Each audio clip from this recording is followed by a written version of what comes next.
How you doing, guys?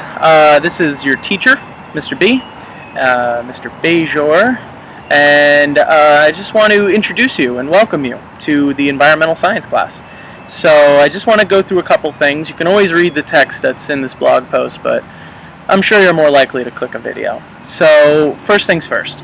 I love teaching environmental science. I mean, you're going to hear me say this a couple times during the year, but it's a great book, it's a great program, and I think that's mostly because it's the most applicable. So I know how kids say, oh, when am I going to use this? Well, you'll always live on Earth. Well, we can hope. But it's very applicable, and it's about our interdependence on the environment in order to survive. So the course will introduce students to the effect environmental problems have on the environment, and will explore methods to remediate, meaning fix or alleviate these problems. So as humans, we have a pretty good impact on the Earth. I live right outside of New York, so I have to drive quite far to get back to nature.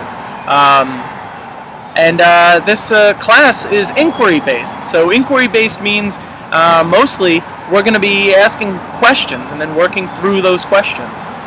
It's not going to be just handouts and tests and stuff. I pride myself in hands-on activities because we don't just want to sit there and write all day. And we're going to learn by doing. So learn by doing means that we're going to actually test these questions. If you have a good hypothesis and we design an experiment, I will be more than happy to go through it with you individually or the class as a whole. And finally, the purpose of this class is to develop your maximum capabilities in the sciences. So there is some ground level scientific understanding you're going to have to get. Hopefully we'll get all that stuff out of the way in the first month, and we're going to hit the ground running.